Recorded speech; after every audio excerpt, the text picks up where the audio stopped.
I'm going to record this video in the English version first and then in the Cantonese version.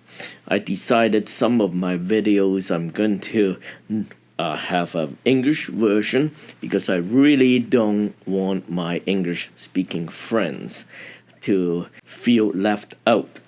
And some of the information I share, I think they may be of interest. So here we go. Lately, if you watch my YouTube channel, and I mentioned many times, there are many, and I do many of people trying to immigrate out of Hong Kong into UK because they have a special BNO visa. Canada because the government in Canada now have a Hong Kong pathway, Australia, etc. And there are lots of people wanting to move out because of whatever they feel that is no longer comfortable or good for their children. So of course, it is their choice. For me, I'm not advocating people to immigrate or not to immigrate. So it is, I have to say, it is a personal choice, and it affects the whole family and their children and whatever their descendants forever. It is a very, very important decision.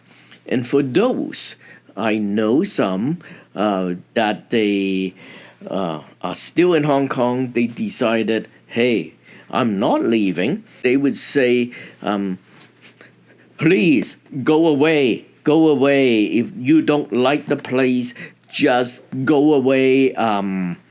Don't complain and just don't cause any more trouble. You guys are troublemakers, so go away. If you don't like this place, I don't need you anyway. There are 1.4 billion people ready to come and fill your shoes, and we can do very good or even prosper without these group of troublemakers and those who really don't want to live here anyway. And so whatever they say, and also they said, well, if you guys move away, you'll be a second-class citizen in Canada, in UK, because you are not white. The white people will beat you up, or you never get anywhere in any position. You never get a job. All you can do is dishwasher in a Chinese restaurant, and that's your life, and good luck, please. So that is many of the comment in either YouTube or a newspaper and so on. And it causes me to think it is an attitude that especially in a Confucius tradition, the government or governing, the ruling class, they are appointed by heaven, they have the right to rule. And this is how the Confucius tradition actually advocate. And they are a higher class of people. All the others, those who are being ruled, those commoners, or actually they use a much lower term, they call those who are being ruled and governed under their authority, they call them the ants, like, yes, insects. Ends. So that is how the Confucius or all those imperial attitude towards the people that they have authority under. And so they are pests. If I don't like them, I can get rid of them, and they will be back anyway because they are just pests.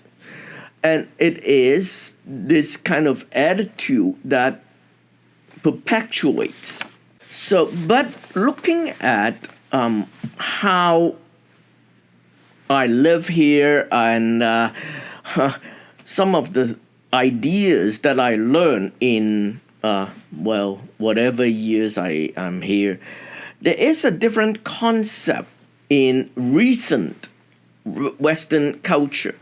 And I do say it is recent, but also it is ancient. It got progressively pronounced in the last few hundred years, especially after the Enlightenment. This concept, especially right now, is called Imago Dei, in the image of God. And well, some of you viewers will say, hey, I'm preaching right here about God and all that and religious stuff. No, it uses this term, image of God. Imago Dei is just like in your insurance contract. If anything happened to your house, act of God, these kind of thing. Image of God, what it means, Imago Dei means is everybody. I don't care who you are. You may be the king, the queen, the ruling class, or you are a laborer, a farmer, a factory worker, whosoever disadvantage you have, you still have the image of God in you. I am no theologian. I'm not even close. I won't talk about anything religious or any philosophy here. Or God created human beings and all that. No, I'm not going to talk about that.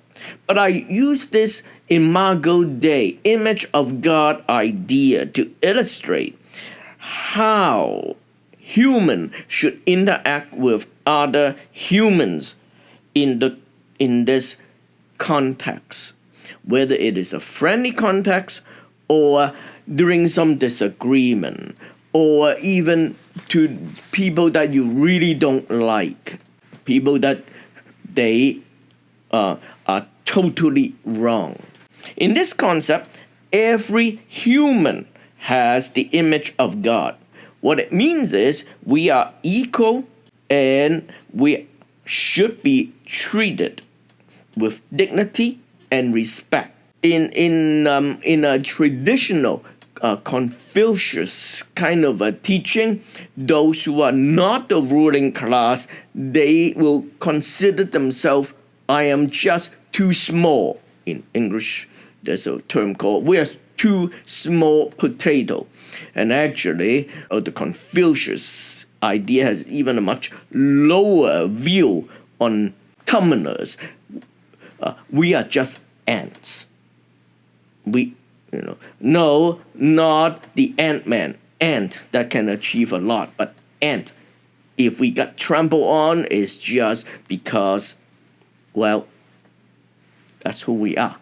So these kind of attitude, low self-esteem, low respect towards the lower class or the commoner class. We are just insects. And sometimes, yes, the ruling class, they will treat those commoners or common people as pests. It's all through history. And I have to say it is not just Chinese history. It is even in the ancient history. That's how colonialism came in. And but thankfully, I hope we passed that stage. And no, we are not going to go back to that stage. That is also why, if you look at some Western countries, for example, Canada, or I do have to say all of EU countries, they don't have death penalty. Even people that they know they are hardened, rotten criminals, know there is no death penalty. They will still treat those worst of the worst criminals, their life with some respect, no death penalty. Not because all these countries or government that they believe there is a God or God created those. No, but they respect people just because they are people, even though they may do a lot of wrong. It is just basic human dignity and respect. I have a friend since passed away.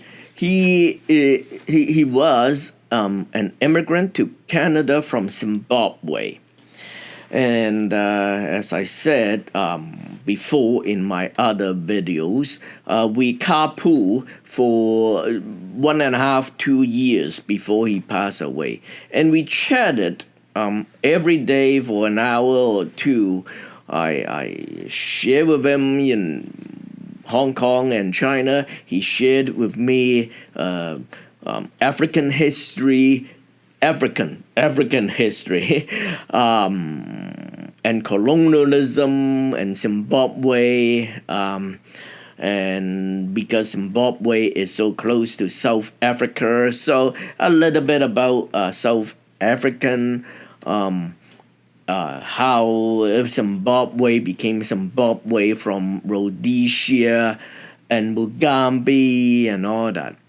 One term that he used about Mugabe or the ruling class, the government of Zimbabwe, was they will never give up power because he or the governing class tasted the honey.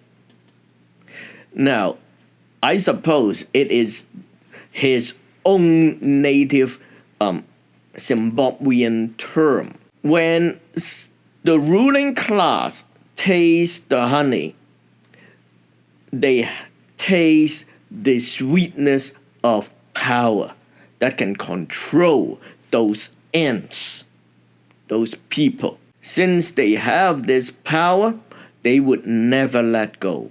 Think about, the ruling class, no matter which culture, the Confucius culture, Western culture, or African culture, when the ruling class wouldn't let go of their power because they tasted the honey. It is not good for the people.